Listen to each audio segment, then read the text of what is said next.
CEAP, Centro Espírita Altivo Panfiro. Uma casa de amor. Bom dia os nossos ouvintes. Que Jesus abençoe a nossa manhã de estudos. Leremos o Evangelho, faremos a prece e daremos início ao estudo do livro Memórias de um Suicida, pela mediunidade da nossa irmã Ivone do Amaral Pereira. Capítulo 2, Meu reino não é deste mundo. O item 8. Instruções dos Espíritos, uma realeza terrestre. Quem melhor do que eu pôde compreender as verdades destas palavras de nosso Senhor? Meu reino não é deste mundo? O orgulho foi a minha perdição na terra. Quem, pois, poderia compreender o nada que os reinos terrestres representam, se eu não compreendia? O que levei comigo da minha realeza terrestre? Nada, absolutamente nada. E como para tornar a lição mais terrível, a realeza não me seguiu até ao túmulo. Rainha era eu entre os homens. Rainha eu acreditava entrar no reino dos céus.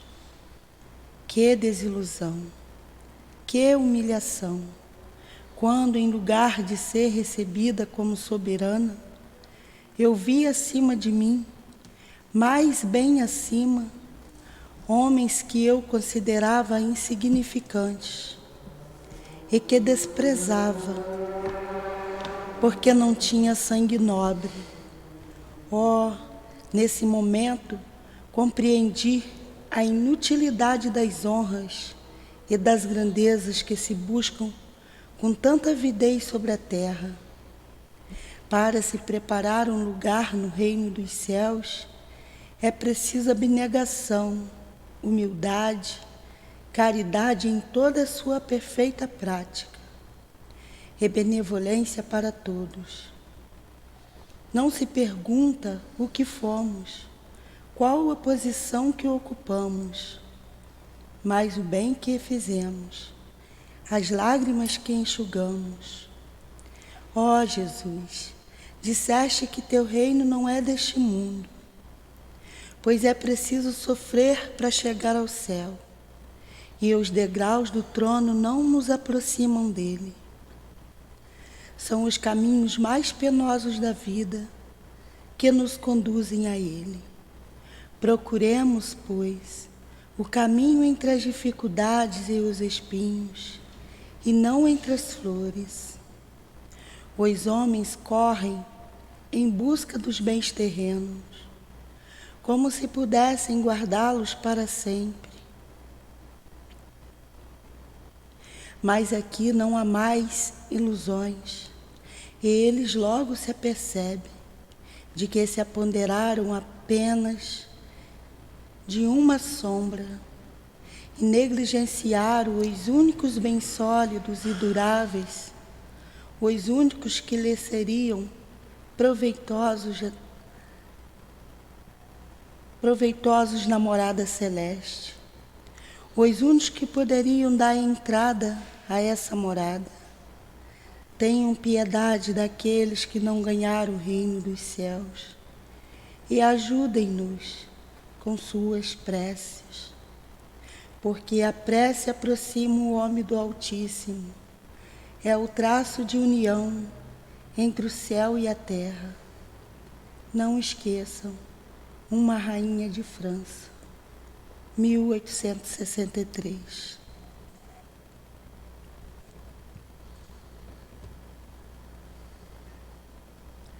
Queremos rogar a tua presença amiga, Senhor, a presença do Pai Celestial, de onde estiver, com a permissão dEle, pois Ele está em toda parte, para realizarmos o nosso estudo em segurança, em paz, e rogar a permissão para evocarmos os nossos benfeitores, os benfeitores da nossa casa, o nosso altivo, com a coluna de espíritos que sustenta o SEAP,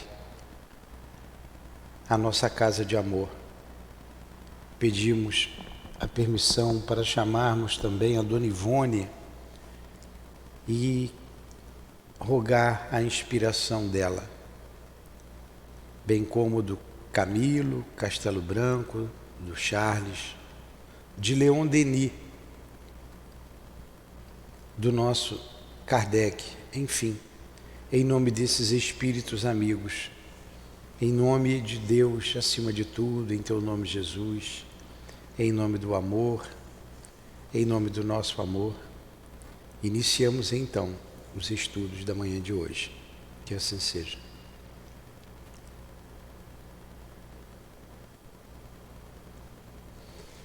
Vamos lá.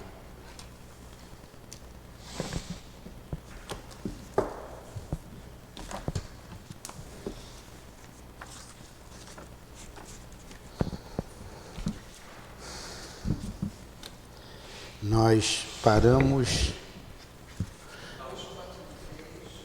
na página 275, né? 243. 243. Isso, 243. Não acrediteis assim, meu amigo. Nós estávamos estudando aqui o manicômio, né? Aí nós vimos ali aqueles espíritos que estavam internados, suicidas, alcoólatras, suicidas, cocainômanos, aprendi a palavra,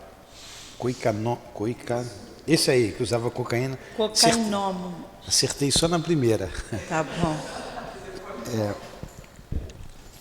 Também estavam lá os retalhados, né? Que eram aqueles que se jogavam debaixo dos trilhos do trem. Aí ele chegou aqui, aí nós paramos aqui, com efeito aqui, né? Não. Não acrediteis.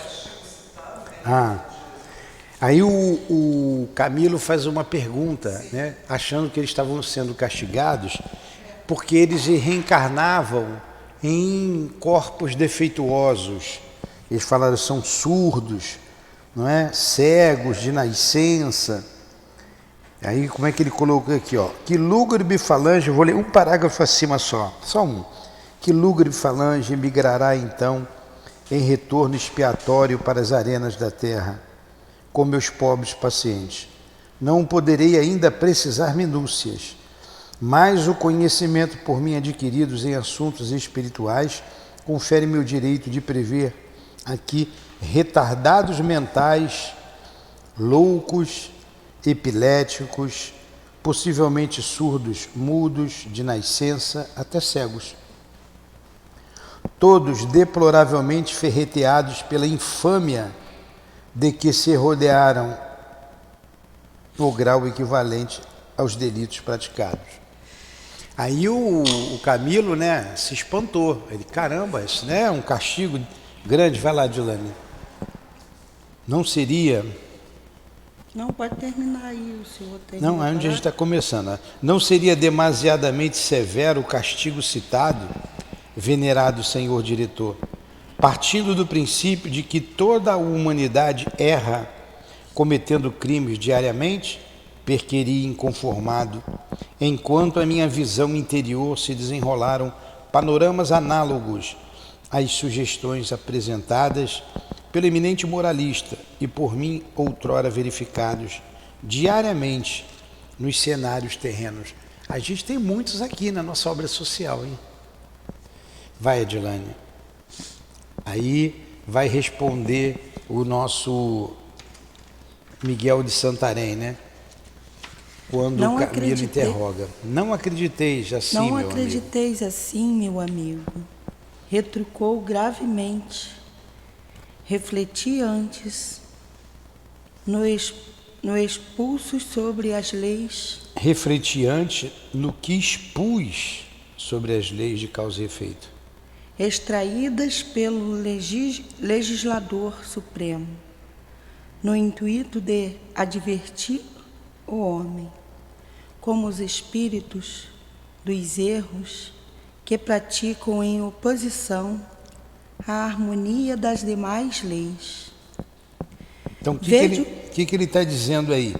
Verifica o que ele explanou antes, o que está estatuído pelo legislador supremo. Na verdade, o que ele está querendo dizer? Que ele já tinha dito lá atrás, eles mesmos provocaram isso. Ninguém está castigando eles. Eles não vão ter cabeça para formar um corpo. Quem forma o corpo físico é a mente do reencarnante, com o seu perispírito. O seu perispírito vai moldar o corpo físico. Não é o corpo físico que molda o perispírito, é o contrário. Então, se o perispírito está ferido, está magoado pelo que você ocasionou a ele, com uma ação constante de um veneno, de um tóxico, a mente fica desarvorada, como é que ele vai formar um corpo perfeito? A verdade é a lei, né? Continue, Edilane, onde você parou. Vede o castigo imposto pelo próprio dissoluto que violou aquelas leis, colocando-se na situação de lhes sofrer o ricochete, pois as faculdades radiosas pelo sempiterno concedidas às criaturas jamais serão contaminadas de impurezas pelo mau uso que delas faça o seu possuidor, sem que o atinjam dolorosamente consequências inevitáveis. Agora vocês vejam, né? Se a lei de Deus fosse conforme a nossa vontade, hein? A lei é uma. A lei é uma só. Ela é incorruptível, invariável. Ele colocou aqui um nome também diferente, né? Vede o castigo imposto pelo próprio dissoluto. O que é o dissoluto? O que fez dissolução, o que infringiu a lei, o rebelde que infringiu a lei. Ele mesmo fez isso. É o que a gente fala aqui, de vez em quando eu repito. Se eu dou um soco no vidro aqui porque eu estou com raiva, eu vou quebrar. Que raiva é essa? Eu vou cortar a minha mão. Não foi o vidro que foi colocado aqui como castigo para cortar a minha mão. Eu é que chutei o vidro, dei um soco no vidro e cortei a minha mão. É a lei, a parede está ali. Pronto, aí a gente vai dizer assim, não, pode ser que não corte, mas tudo bem, a parede está ali. Aí eu dou uma cabeçada na parede. A parede é dura, eu não sei que a parede é dura. Vou ter um problema sério, no mínimo uma profunda dor de cabeça. É a lei. A lei é causa e efeito. Então foram eles que, o próprio dissoluto, que infringiu a lei. A lei é incorruptível, com consequências inevitáveis. A gente pode, um pouquinho só para trazer para a casa espírita, que a gente luta muito na casa espírita, porque são várias pessoas, várias cabeças que vêm. E o que une, o que norteia é o Evangelho numa casa espírita. É o Evangelho de Jesus. São as obras fundamentais, ou obras básicas, né, que nos norteiam. E tem regra, toda casa espírita tem regra. É a lei é a regra que você impõe. Então, quem chega à casa espírita, já está ela com a sua regra, e as pessoas não querem cumprir.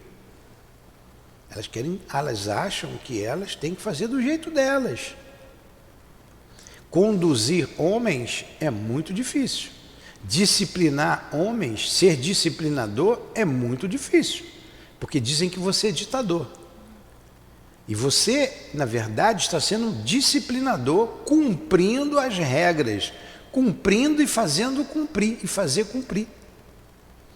Muitas pessoas se afastam porque acham que aqui aqui que eu vou dizer, qualquer casa espírita que tem regra, que tem que ter, tem um ditador. E na verdade tem um disciplinador. E que é disciplinado, que tem que ser disciplinado. O Altivo falava sobre isso. Quando ele estava encarnado, ele com um grupo dele, a Cidinha, mas alguns espíritos junto ao lado dele, faziam com que as regras fossem cumpridas. E a regra aqui é fácil, é simples.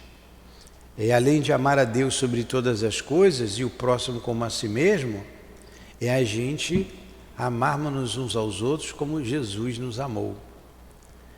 Você precisa para isso estudar e precisa trabalhar. Aí o médium vem de outra casa, vem de fora, ele só quer trabalhar, porque ele já conhece tudo. É igual o Romário, né? Treinar para quê? Porque se eu já sei o que fazer, né? Então, vem para cá, não.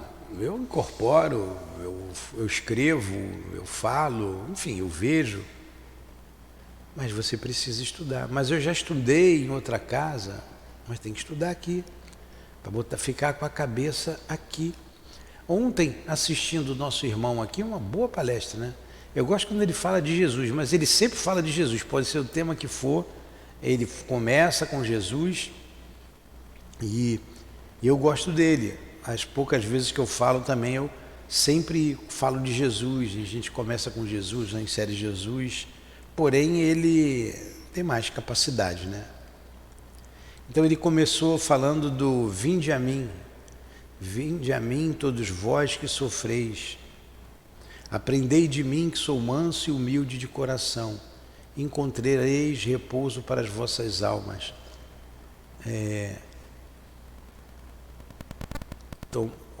Tomai de mim o meu fardo, porque ele é leve, o meu jugo porque é leve, meu fardo porque é suave.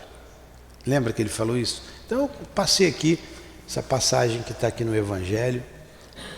E o fardo suave, fardo é fardo. Eu sabia que eu aprendi isso ontem, eu li com outros olhos ontem, ó. Como a gente aprende? Eu vou repetir para vocês aqui o que eu aprendi ontem, eu vou assinalar. Como a gente aprende. Aí vocês vão dizer, mas eu já vi isso. Eu via com outros olhos, agora eu vi com olhos diferentes. O fardo leve é o amor, é a caridade, é o trabalho junto ao outro. É o trabalho da caridade que é o fardo leve. Porque cansa. Aí nós estávamos ali na cozinha conversando sobre o cansaço. De quinta, de sexta, de ontem. Poxa, mas que alegria ver aquelas crianças aqui. Cansou? Cansou. Não é fácil, porque é um fardo. Mas ele se torna leve pela alegria que você tem. Quando você faz com amor. Porque você faz com amor. Você tem alegria, você tem um retorno. Você vê as mães ali, até numa comida que dá trabalho fazer, a Sandra que se desdobra ali, né, com mais algumas senhoras, mas dá satisfação em ver elas comendo com prazer. Então, olha aí um fardo leve. Então Jesus, eu não tinha visto ainda dessa forma tão clara como ele colocou aqui ontem. E a gente está sempre aprendendo, né? Esse é o fardo leve. O jugo é o amor, o fardo é a caridade, que é o amor em movimento. Aí a gente traz para a nossa casa. Como que você vai ser um cristão, um espírita cristão, se você não quer cumprir a lei, não quer cumprir as regras da casa? Se você não quer trabalhar. Aliás, para trabalhar, você tem que estudar. Aprendei de mim, está nessa passagem. Eu também não tinha ainda assinalado isso. Eu não tinha colocado em negrito isso na minha cabeça. Quando Jesus começa, aprendei de mim que sou manso e pacífico, né? Aprender é estudar. Você só aprende se você estudar. Então você precisa estudar. E por quê? Porque além de você botar a sua mente, o seu pensamento no Evangelho, na doutrina espírita, há algo mais importante ainda. Você não abandona a tarefa por causa de milindres, por causa de fulano, de beltrano ou de ciclano. Você não abandona. Aqueles que viram as costas para um trabalho desse, vira as costas para o Cristo e mostra que não entendeu nada, que não sabe absolutamente nada. Tem o conhecimento na ponta da língua, discorre o Evangelho do número 1 ao número 1000, a pergunta do livro e a resposta do Livro dos Espíritos, da número 1 até a número 1019, conhece o Evangelho, mas não compreendeu. Conheceu, mas não compreendeu. Não entendeu. Não coloca em prática, porque não estudou e não meditou. Então, estudar isso, aprender de mim, não aprendeu de Jesus. E a gente lembra, nem todos aqueles que dizem Senhor, Senhor, alcançarão o reino dos céus. Mas nós nos profetizamos em teu nome, nos expulsamos demônios em teu nome. Afasta-te de mim, vós que cultivai iniquidades, ou que plantai iniquidades. Então, é um alerta para todos nós. E ontem eu vi aqui no nosso amigo, na palestra dele, tudo isso que eu estou falando aqui, eu vi ontem. Aí você vai associando o Evangelho numa palavra, 2 palavras ali, ou 3 que ele definiu com a clareza. Você, poxa, aí eu estou aqui há anos falando da mesma coisa e não tinha visto isso. Por que o outro que chega aqui, ele viu tudo? E com certeza, esses espíritos ainda não viram tudo que tinham que ver. Apesar de todo o estudo, de todo o conhecimento. Quanta coisa que eu passo aqui, tem terra de cego, quem tem um olho é rei, né? Então eu passo muita coisa, que eu aprendi muita coisa, né? O pouco que eu aprendi com pessoas como essa, com Kardec, com Jesus, para quem aprendeu quase nada. Mas com relação a esses que estudam, que têm uma visão maior, eu também aprendi quase nada. Agora imagine o Allan Kardec assistindo a gente aqui, a Dona Ivone, Leon Denis, o Altivo. O Altivo tinha mania de botar a mão assim. E a gente se achando, porque olha como é que eu sei. Vai faltar a qualidade da humildade, como também diz no Evangelho. O Evangelho fala sobre tudo, é só a gente aplicar. É só a gente aplicar. Então eu abri um pouquinho para nós aqui refletirmos em nossa casa, em nosso trabalho em casas espíritas. Toda casa tem uma regra. Eu fui para uma determinada casa espírita, depois que o Altivo desencarnou, até falei com o Guilherme ali ontem, Guilherme Kremer, que fez a palestra. Lá, o que a gente faz aqui, eu fazia lá no Leon Denis. Eu fiquei 4 anos sentadinho lá, fazendo tudo de novo. Dava aula do Livro dos Espíritos lá, estudava, dava aula. Fui ser aluno, sentava quietinho, assistia ao Livro dos Espíritos 1 ano, assisti a outra parte, que lá tem 2 partes, mais 1 ano. Fiz o estudo do Evangelho, do Livro dos Médiuns. Eu já dava passe há 30 anos.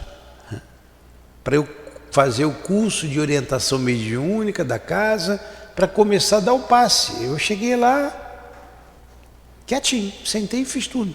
Atendi todas as exigências. Depois eu fui trabalhar. Então, por isso que eu cobro, né? Ou eu cobro, digo, a direção da casa cobra. Senta, espera, estuda, se harmoniza com a casa, vamos trabalhar. Ninguém precisa ficar muito tempo como eu fiquei. Eu acho que foi um pouquinho de exagero, mas tudo bem, era a regra da casa. A gente faz cumprir a regra da nossa casa. Fica um tempo, se harmoniza, vê se gosta da casa, se é aqui mesmo que quer. Aí, paralelo ao estudo, vai trabalhar, mas tem que estudar. Tem que estudar como a gente aprende. Aí ele está dizendo aqui, né? Ele parou aqui. Um possuidor sem que atinjam dolorosamente consequências inevitáveis do ato cometido. Vai continuar. Sendo O bem a base suprema da vida, em que amarga situação se colocará.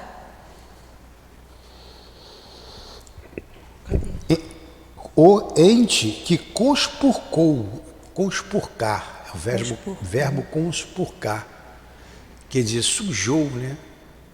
Conspurcar é tornar sujo. Coloca aí no dicionário. O sentido a gente entende. Vamos lá. O que é conspurcar? Conspurcar. Aqui está a definição de conspurcar: colocar ou deixar cair sujeira sobre. Sujar, manchar. Tá vendo? Guarda aí. Manchar, sujar. Então ela está dizendo aqui, sendo o bem a base suprema da vida, em que amarga situação se colocará o ente que conspurcou, sujou, manchou, dando-se ao mal, desarticulando-se todos os dias do trajeto natural que ascende para a perfeição, arrastado por atos opostos ao que o Senhor estatuiu como carreiro normal na sublime jornada. Ele conspurcou a lei, desviando do seu destino, da vida que conduz à perfeição. Continua, Dilane. Esqueceis. Isso é ele respondendo ainda ao nosso irmão Camilo, né? Da vida natural, que ascende para a perfeição, arrastado por atos opostos ao que o Senhor estatuiu como carreiro normal na sublime jornada.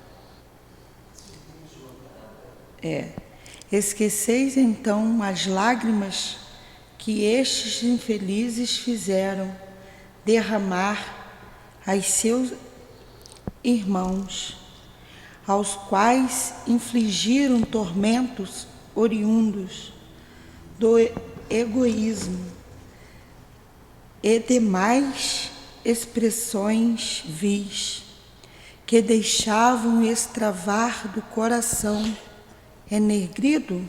Olha só, ele está falando, vocês estão esquecendo de que o suicídio é um ato de egoísmo. Não tenham dúvida disso. É um ato egoísta, porque ele só pensa nele. Ele quer acabar com o problema dele. Mas e a mãe que ficou? E as defamações também, né? O pai que ficou? O filho que ficou? A avó que ficou? O avô? O amigo? Porque isso choca qualquer um. Machuca todo mundo que está em volta. Todos ficamos espantados. E mais, provoca ainda culpa. Poxa, eu vi uma mãe aqui, ela esteve aqui, chorando, muito aflita, já fazia uns 2 anos ou 3 que a filha se suicidou. E as pessoas defamam também, né? Tá aqui, e ela sentia culpa. Ela sentia culpa. Por que eu não olhei? Eu sabia que ela já tinha uma tristeza, uma certa tristeza. Por que eu deixei ela sozinha na sala? Por que... E por aí, por quê? Porque já fazem aí 3 anos e a mãe continua infeliz. Será que essa mãe vai desencarnar feliz ainda? Então a gente vê pessoas ligadas à doutrina que teve um ente querido que se suicidou. Continua falando de doutrina espírita, falando do Evangelho, mas a gente não sabe a dor que leva aquele coração. Já teve aqui palestrantes que viu a filha cometer um suicídio. Muito bom palestrante, muito tranquilo, muito calmo. Mas a dor que carrega, a dor que a mãe carrega, a gente sente, né? A gente já sente, não teve ligação, mas sente. Então, o que ele está dizendo aqui é o que o Miguel de Santa, o padre Santarém, Miguel de Santarém, está dizendo.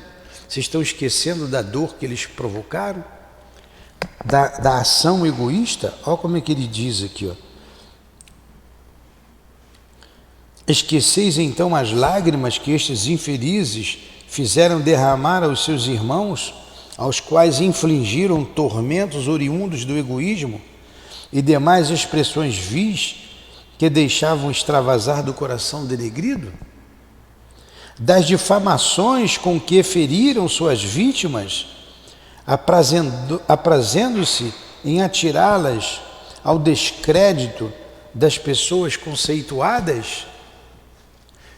Imagine esses drogados, quantas dores provocam em seus pais, quantos roubos, e às vezes até matam para satisfazer o seu vício. Eita, lembra? Você esqueceu disso? Das delações, das críticas ferinas, das ignomínias com que muitas vezes enxovalharam a pessoa responsável do próximo, valendo-se das faculdades do raciocínio e da inteligência apenas para infelicitar a outrem, preparando outrossim para si mesmo os abismos em que se haviam de despenhar? Pensaste nas ingratidões e traições impostas aos simplórios corações femininos que enredaram em suas garras abomináveis, forjadas de instintos sórdidos? Na inocência infantil e juvenil que muitos destes que aqui vedes conspurcaram monstruosamente, quer dizer, pedófilos, homens que abusaram de donzelas, que defamaram. É isso que ele está dizendo. Nas cenas degradantes por eles criadas e praticadas comumente durante a existência terrena, levando à corrupção e à perversão aos circunstantes dos planos objetivos e invisível que as presenciassem, e infelicitando as correntes fluídico-magnéticas que sobem da terra para o invisível, a nós outros, sobrecarregando de preocupações por obrigarem-nos a exaustivos serviços de saneamento e higienização, a fim de que nossas próprias colônias não fossem corrompidas. Olha, quanta coisa eles provocaram. A gente vê nomes. Eu tenho que ter cuidado em falar, né? Nomes da política, vamos falar assim, da política. Nomes do meio artístico, envolvidos com isso, com pedofilia. E não pode abrir a boca, porque senão você... E quanto isso, se agora mesmo uma outra política levantou um fato, uma denúncia, quantos foram atrás contra ela? Quem foi contra é porque está envolvido nisso. Então, isso emana para o astral, o mundo espiritual, correntes fluídicas, como ele está dizendo aqui, que dá muito trabalho. Eles têm que estar atentos a tudo isso para dissolver essas vibrações, para não chegar na colônia onde estão internos esses espíritos que ainda não se desvencilharam disso. Não é porque se suicidaram, porque estão lá, porque não tem vontade ainda de fazer a mesma coisa. São espíritos doentes da alma. Como diz uma pessoa que eu conheço, maluco da cabeça. Ele está maluco da cabeça, né? Doentes da alma. Olha quanto prejuízo traz para a sociedade terrena e espiritual. Agora, vai perguntar a um cidadão desse, que pratica esse tipo de ato abominável, essa ignomínia, se ele está preocupado com a vida futura, se ele acredita em Deus, se ele acredita, se ele tem amor ao próximo. Não está nem aí. Não está nem aí. Então, aí o instrutor está dizendo para ele: você esqueceu de tudo isso, você acha que a gente está fazendo mal? Ele mesmo fez mal a ele e a toda uma sociedade. E olha como vai clareando para a gente aqui. A gente não tinha parado ainda para pensar. Volto a dizer, quantas vezes já lemos esse livro aqui? Desde que eu comecei na doutrina, eu venho lendo. Eu acho uma obra magnífica. Somente agora a gente está estudando com mais calma. Eu não tinha visto ainda essas consequências do plano espiritual, das ações dele no plano espiritual. São essas formações negras que ficam, né, nuvens em torno da Terra. Em torno da Terra. São essas vibrações de baixo teor vibratório que o homem comum, quando morre, ele não consegue romper para ir para um lugar superior. Ele tem que ter alguém para levá-lo. Ele não sabe como romper isso. Então ele continua por aqui, no terra a terra. Quando não se envolve, quando não vai fazer parte dessas falanges do mal, ele fica na terra, escondido aqui, acolá, vai para ali, vem para cá, em bandos, em grupos, até para se protegerem. Eles não conseguem romper essa camada espessa de pensamentos de baixo teor vibratório, quando não vão comungar desses mesmos pensamentos. Então são esses suicidas que estão dementados lá. São esses. Continua, Dilane. Ah, meus filhos. Olha lá. Ah, meus filhos, como vos admirais agora de que renasçam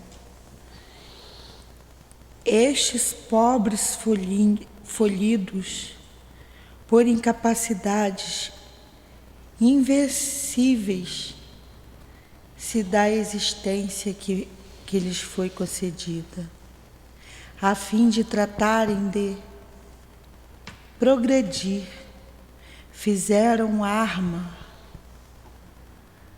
contra os ditames sagrados do próprio Criador de todas as coisas, a quem muito e muito ofenderam, ofendendo a si mesmo e ao próximo.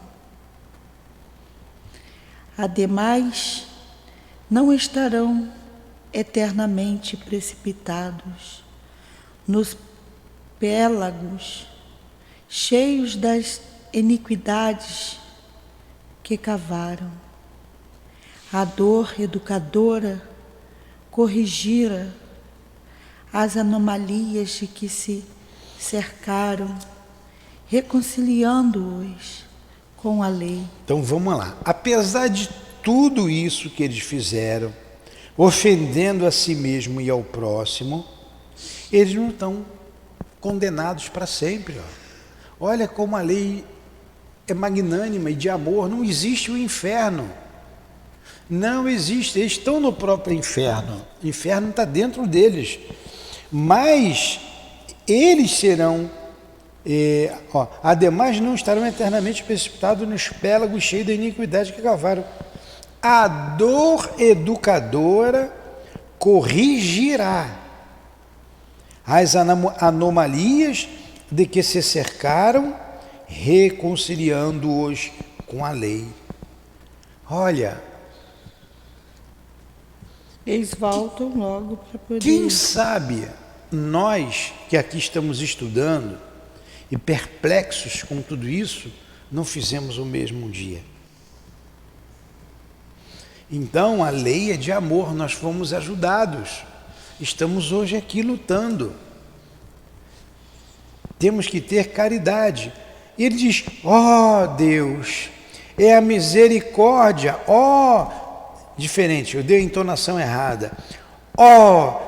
Deus é a misericórdia infinita, meus amigos. Deus é a misericórdia infinita. Não existe o inferno. Nós provocamos o inferno em nós mesmos e nós podemos sair desse inferno, sempre com a ajuda dos bons espíritos, com a ajuda de Jesus, com a ajuda de Deus. E eles precisam das nossas preces também. E deseja, continua Dilane, as criaturas harmonizadas com a beleza eterna das suas leis. Olha o que Jesus quer, o que Deus quer. Ele deseja isso, que nós nos harmonizemos com a lei de Deus. Para isso nós estamos aqui, como está ali no livro do Céu e Inferno, aquela passagem do profeta lá do Antigo Testamento, né? De Ezequiel. Deus não quer a morte do ímpio, mas que ele se arrependa. Deus não quer a morte do ímpio, Deus não quer a morte do pecador, mas antes que ele se arrependa. Continua, Dilane. Esse sábio deseja as criaturas harmonizadas com a beleza eterna das suas leis. Vamos de novo, lê de novo. Sabemos que essas leis são incorrompíveis.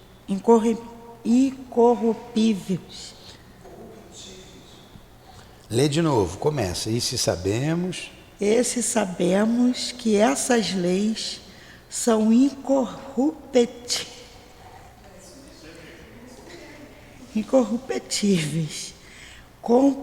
Cumpre-nos observá-las e respeitá-las, a fim de não virmos a tragar o fel irremediável das consequências que por nossa própria vontade criamos com os desvios da rota natural e luminosa. Olha só, que coisa. E se nós sabemos dessas leis, todo mundo tem um instinto de conservação. Todos temos. E antes de cometer o suicídio, todos são avisados. O próprio instinto de conservação nos avisa, não faça isso. Não faça isso. Você vai contra o instinto. Além das vozes amigas, por mais abjeto que você seja, que você leve a vida, você tem um anjo da guarda, um protetor, que te alertou antes de você vir reencarnar e que te alerta todos os dias, você não dá ouvido para eles. Mas mais grave ainda, são aqueles que conhecem a lei com mais profundidade e que cometem esse ato. Então você vê espíritas se suicidando, você vê católicos se suicidando, você vê protestantes se suicidando. Aqueles que têm uma religião como rótulo, mas na verdade não são religiosos, não têm religiosidade. São religiosos sem religiosidade. Mas ouviram falar, ouviram o Evangelho de Jesus, principalmente nós aqui, que estamos aqui. Então está aqui, de novo. E deseja que as criaturas harmonizadas com a beleza eterna de suas leis. E se sabemos que essas leis são incorruptíveis, cumpre-nos observá-las e respeitá-las, a fim de não virmos tragar o fel irremediável das consequências. O que é o fel? Fel é algo que amarga, não é? O fel irremediável das consequências que por nossa própria vontade criamos com desvios da rota natural e luminosa. Ele deu uma boa resposta à pergunta feita pelo Camilo, né? Continua, Dilane. Continua o senhor aí. Ele termina o Camilo, né? Baixei a fronte, como sempre, em presença da lógica irretoquível de mais aquele discípulo do mestre Nazareno. Caramba! Em vez de entrar na outra ideia, temos aí uns 10 minutinhos ainda. Vou fazer a leitura de onde nós paramos até aqui de uma vez, tá? Que dá tempo para a gente entender bem essa lógica.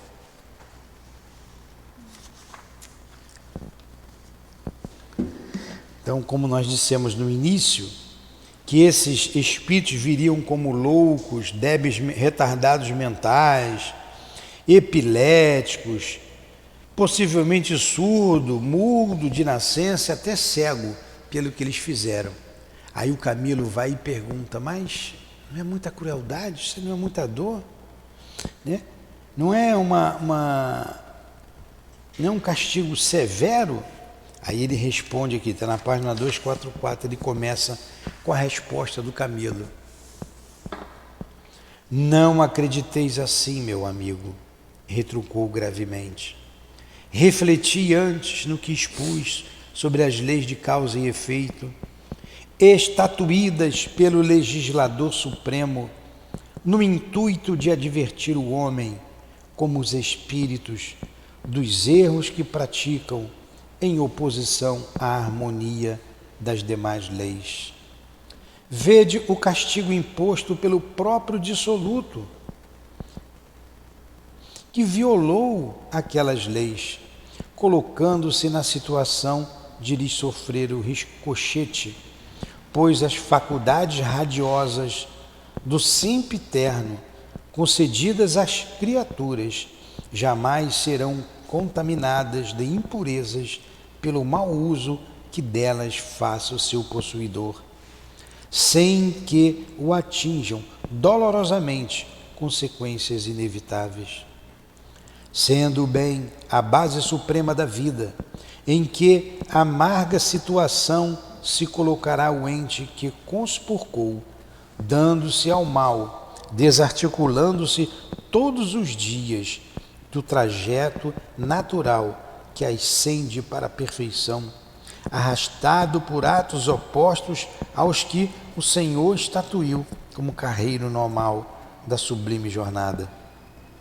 Esqueceis então as lágrimas que estes infelizes fizeram derramar a seus irmãos, aos quais infligiram tormentos oriundos do egoísmo e demais expressões vis que deixavam extravasar do coração denegrido? Das difamações com que feriram suas vítimas, aprazendo-se em atirá-las ao descrédito das pessoas conceituadas? Das delações, das críticas ferinas, das ignomínias com que muitas vezes enxovalharam a pessoa respeitável do próximo, valendo-se das faculdades do raciocínio e da inteligência, apenas para infelicitar a outrem, preparando outrossim para si mesmos os abismos em que haviam de se despenhar? Pensaste nas ingratidões e traições impostas aos simplórios corações femininos que enredaram em suas garras abomináveis, forjadas em instintos sórdidos? Na inocência infantil e juvenil que muitos destes que aqui vedes conspurcaram monstruosamente? Nas cenas degradantes por eles, criadas e praticadas comumente, durante a existência terrena, levando à corrupção e aversão aos circunstantes dos planos objetivo e invisível que as presenciassem, e infelicitando as correntes fluídico-magnéticas que sobem da terra para o invisível, a nós outros, sobrecarregando de preocupações por obrigarem-nos a exaustivos serviços de saneamento e higienização, a fim de que nossas próprias colônias não fossem corrompidas?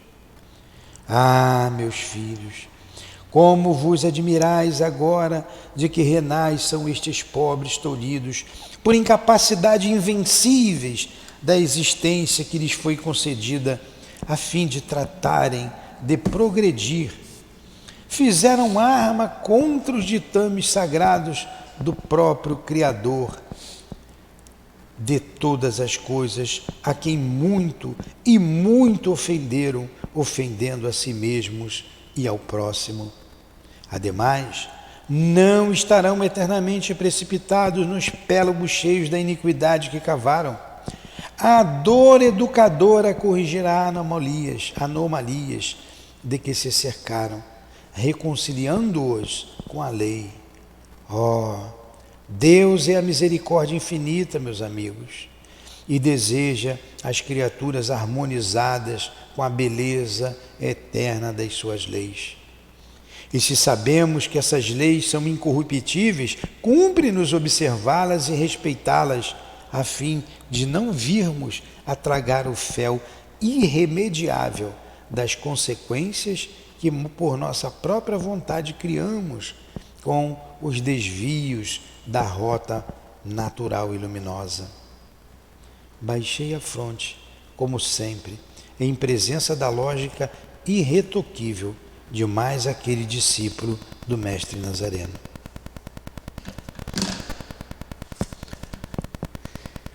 Fechou, né? Lendo assim, deu para fechar tudo agora?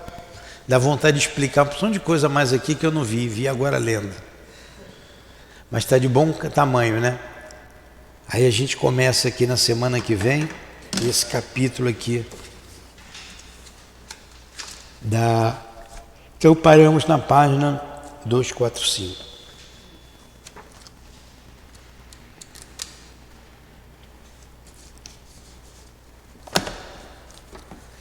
Faz a prece, Edilane. Não, só pode fazer. Nós agradecemos por termos sido... Vocês querem perguntar alguma coisa? Eu estou agradecendo, mas parei de agradecer no meio. Vocês querem falar alguma coisa? Porque só eu que falei, desculpem. Querem colocar alguma coisa? Então me perdoem os guias aqui que eu comecei a prece.